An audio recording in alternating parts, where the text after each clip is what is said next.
Well, it's hard to believe the excitement of National Signing Day is all about a signature. Literally, lines on paper. 2018, a year many of us sports people saw as a pivotal year. A new football coach at Tennessee, a basketball program on the brink of national prominence, somebody who transcended the game of basketball, especially through her definite dozen. 12 principles to live by. And the referee, Tech Jeremiah. All right, but stop the video right there. I'll come back to that in a second. My take on that is, hey, hats off to Penny for trying to protect his guy, all right? But if you ask me, it's not okay to point fingers at Jordan Bone, Tennessee's player, especially by name. Now, is he allowed to? Well, sure. Now, remember, this is just day 3 of fall camp. A lot of practice left to go before this 2018 season, but we are inching closer and closer every day to football time in Tennessee.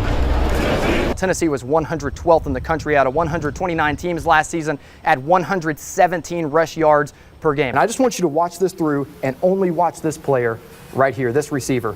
Look how open he gets right there. He is. Look at all this room. So here we are, the #1 sports moment or story of 2018 here in the Knoxville area.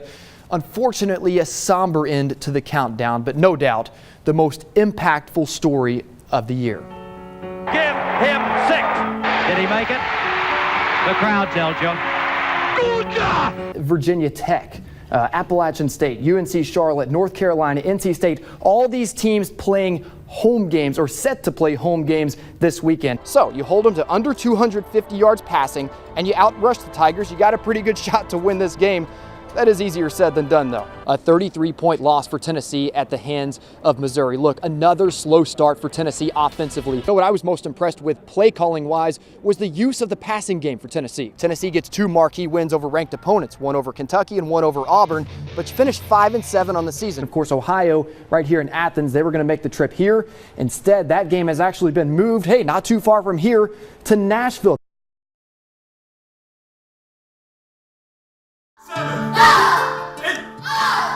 Taekwondo is where these kids' hearts are. The more you train, the more confidence you gain. But if one of those hearts stops, is there something that can save it? It's right behind our front counter. There is at this school, thanks to a recent donation. Martial arts teach discipline and skills used for fighting. It helps you to see situations differently. Skills they hopefully never have to use. Much like the machine behind the front counter at David Church's Taekwondo school. Something they hope they'll never actually need. We want to make sure that we're prepared. An AED, a small box that can potentially save a life.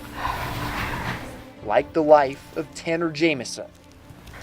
As a parent that day, I felt like I let Tanner down because I couldn't save him. June 26, 2009, 1 month before his 14th birthday. Tanner collapsed at his middle school basketball game and died of a cardiac arrhythmia. I would say every day is a reminder. After nearly 10 years, No matter where I go. that day still sits heavy on his mother's mind. So for me, if I can keep another parent that they can tell their child goodnight at night, that's what I'm going to do. Rhonda Harrell has made that her mission. You should have everything that possible made in a school to protect every student and every faculty member. To save even one life. There's no exceptions. She's raised money and donated 10 AEDs now to various businesses in East Tennessee. Because that's the only thing that you can do for your child now. I don't want to cry. The most recent being the one at David's Taekwondo school.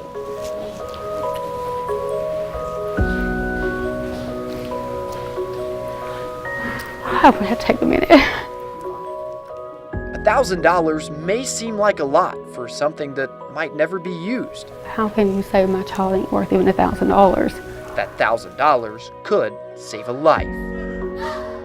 2 minutes or 5 minutes or 7 minutes, that could be the difference between life and death for our students. And you can't put a price on that. In Blount County, Caleb No, WVLT Sports.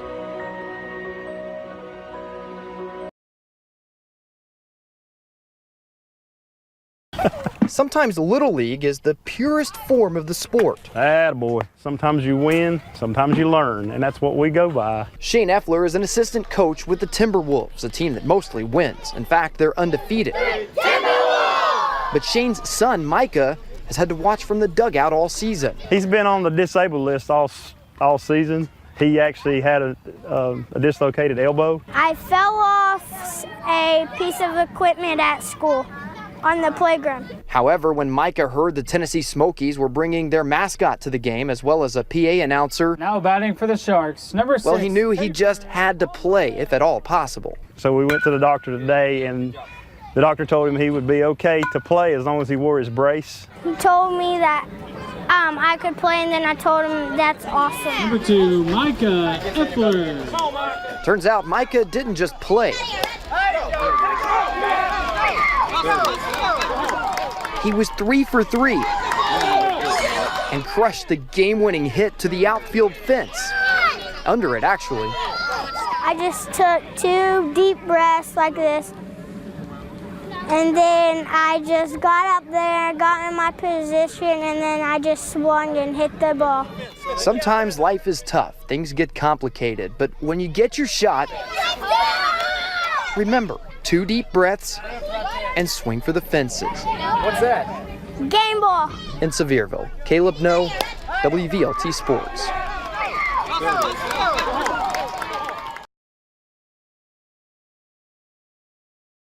It was the Emmanuel Terry show. We've all seen the dunks. One monster dunk after another. It's like I felt like somebody was under me, and I just kept going. And I dunked, I hung in the rim so I wouldn't fall on nobody. It's what Emmanuel Terry has become known for, both in his time at LMU and in the NBA's Summer League. Oh, what a jam! But what if there was more to those dunks than any of us actually knew? I know that when I'm flying through there, I know my dad has something part to do with it. I really do. Terry's father flew through the air too, in a much different way. He was in the military for 24 years. His job was to pick up bodies, and some like the radioactive stuff kind of got into his body, and he had it for the majority of his life. His father died last May after years of deteriorating health. It's tough for a kid to, his last words to his dad couldn't even speak to him. I had to, tell my dad how much I love him.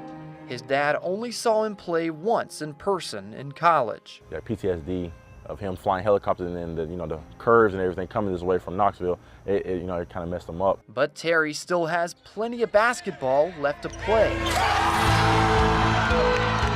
I just went in there and I showed them that I can play and I wanted to learn, and I was a good teammate, I was coachable.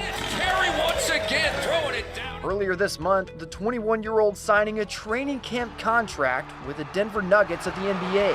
I can just picture his voice just saying, going crazy. 'Cause I remember the first time I dunked in front of him, he literally ran out the gym. And it's only fitting that Terry signs with Denver, the city a mile above sea level. My dad will always be there. Anytime I say my grace, anytime I pray when I wake up, if I do anything, work, I always kiss up to the sky. It's for him. I always ask my dad, Dad, I know you're with me. I know you're gonna leave me.